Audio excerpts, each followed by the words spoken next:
أعوذ بالله من الشيطان الرجيم. بسم الله الرحمن الرحيم.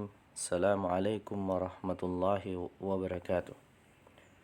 الحمد لله رب العالمين، والصلاة والسلام على أشرف الأنبياء والمرسلين وعلى آله وصحبه أجمعين، أما بعد. Alhamdulillah, kita memuji Allah Subhanahu wa Ta'ala yang telah memberikan kita kesempatan dan kesehatan sehingga kita masih bisa melanjutkan pelajaran kita hari ini. Sekarang kita masih dalam pelajaran yang keempat, Ad-Darsul Rabi'. Kemarin pelajaran yang lalu telah kita jelaskan kaidah dari huruful jar. Sekarang kita masuk tamarin atau latihan kosakatanya. Perhatikan di kitabnya kalian pada qismul ba, pada bagian al-ba. Istami'u waraddidu, dengarkan dan ulangi. Aina Muhammadun, di mana Muhammad? Huwa fil ghurfati, dia di atas, dia di dalam kamar. Nah, jadi al-ghurfatu dibaca kasroh disebabkan karena masuknya harfu jar, yaitu fi. Wa aina Yasirun, dan di mana Yasir? Huwa fil hammami, dia di dalam kamar mandi. Wa aina Aminatu, dan di mana Aminah? Hiya fil matbakhi, dia di dalam dapur.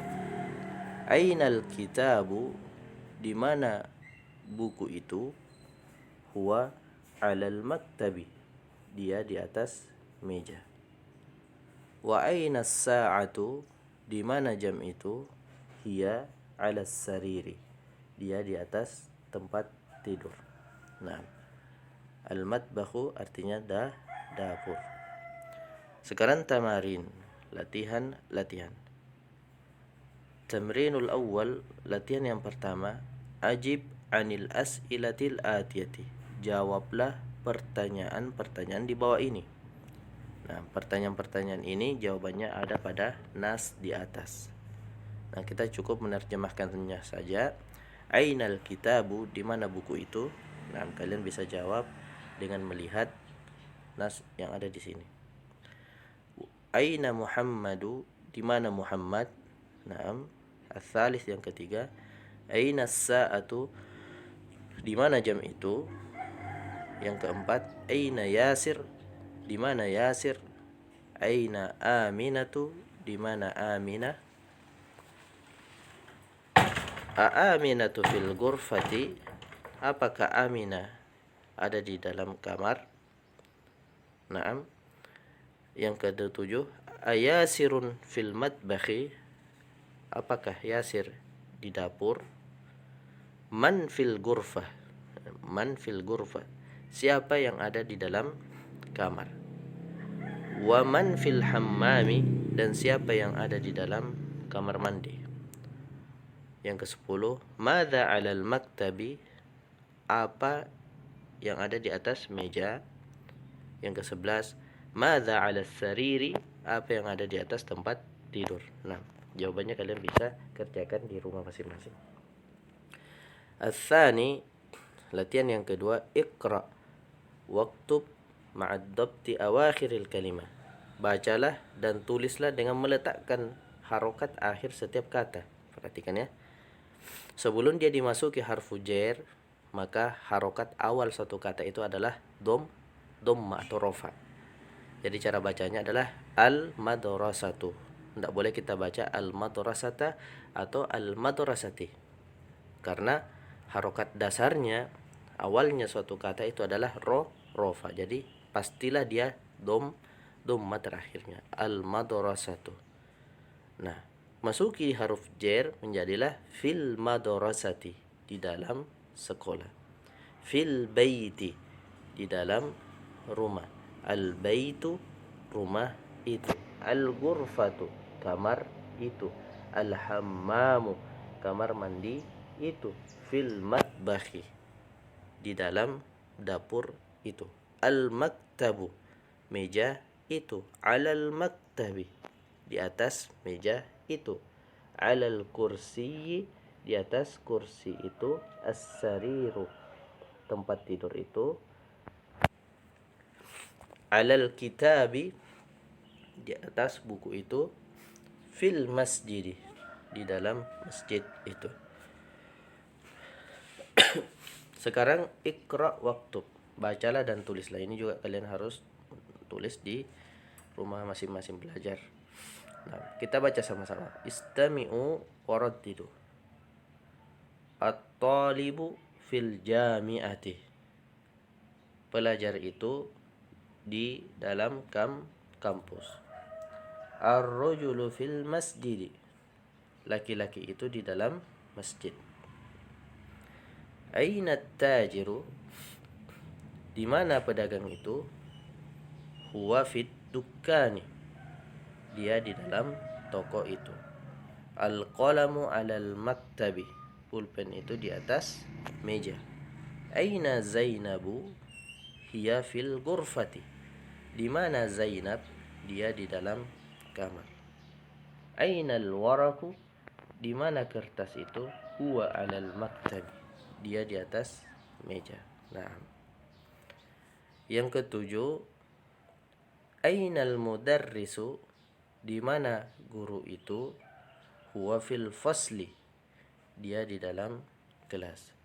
Aina Yasirun? Di mana Yasir? Huwa fil mirhadi, dia di dalam WC. Asy-syamsu wal qamaru fis samai, matahari dan bulan di atas langit. Man fil fasli? Siapa yang ada di dalam kelas? Nah, hakata. Nah, berikutnya pada qismul alif, perhatikan di kitabnya masing-masing pada halaman 32.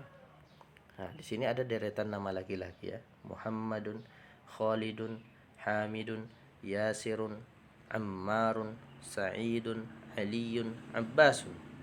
Sedangkan bagian berikutnya ini deretan nama perempuan. Aminatu, Zainabu, Fatimatu, Maryamu, Aisyatu, Khadijatu, Sofiyatu, Ruqayyatu. Nah, dari sini kita bisa mengambil suatu faidah bahwasanya isim yang apabila ditinjau dari bentuk harokatnya, nah, maka isim itu terbagi menjadi dua. Yang pertama isim munsorif, dan yang kedua isim ghairu munsorif. Apa itu isim munsorif? Yaitu isim yang bisa ditanwin. Sedangkan isim ghairu munsharif adalah isim yang tidak bisa ditanwin. Nah,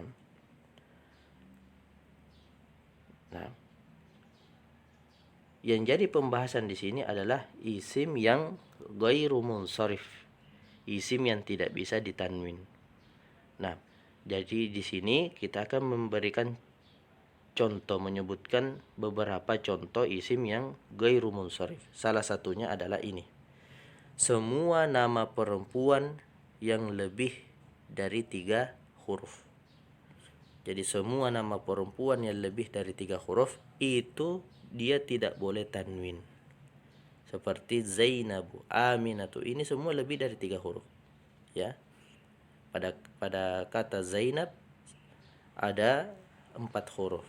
Nah, jadi jikalau misalkan nama perempuan itu 3 huruf, maka dia tidak mengapa ditanwin. Seperti nama perempuan yang 3 huruf yaitu Hindun, itu dia tanwin karena dia tidak lebih dari 3 huruf.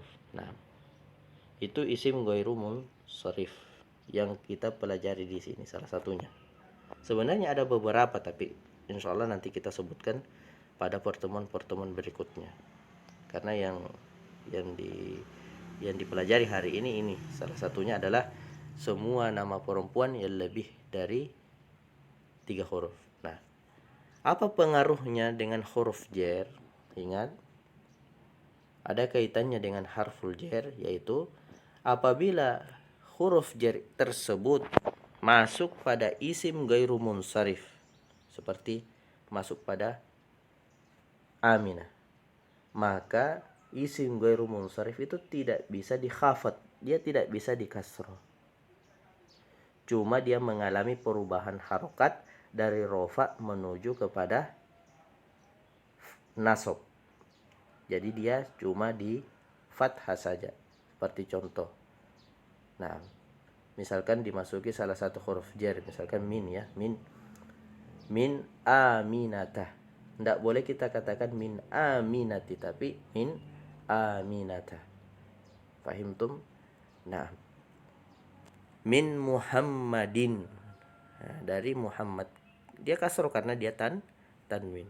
Sedangkan Aminah dia tidak, karena dia isim ghairu munsharif. Jadi min Aminatah. Jadi pengaruh dari isim ghairu munsharif ini apabila dimasuki harfu jar adalah dia tidak bisa atau dia tidak boleh dikasroh atau dikhafat, tapi cukup dengan di fathah atau di nasab. Nah, insyaallah ya fahimtum. Nah, kemudian iqra waktub ma'ad-dabti awakhiril kalimah. Bacalah dan tulislah dengan meletakkan harokat akhir setiap kata. Hamidun. Nah, dia tanwin. Zainabu. Dia isim ghairu munsharif. Aminatu. Isim ghairu munsharif. Ammarun. Isim munsharif. Sa'idun. Isim munsharif. Fatimatu, isim ghairu munsharif.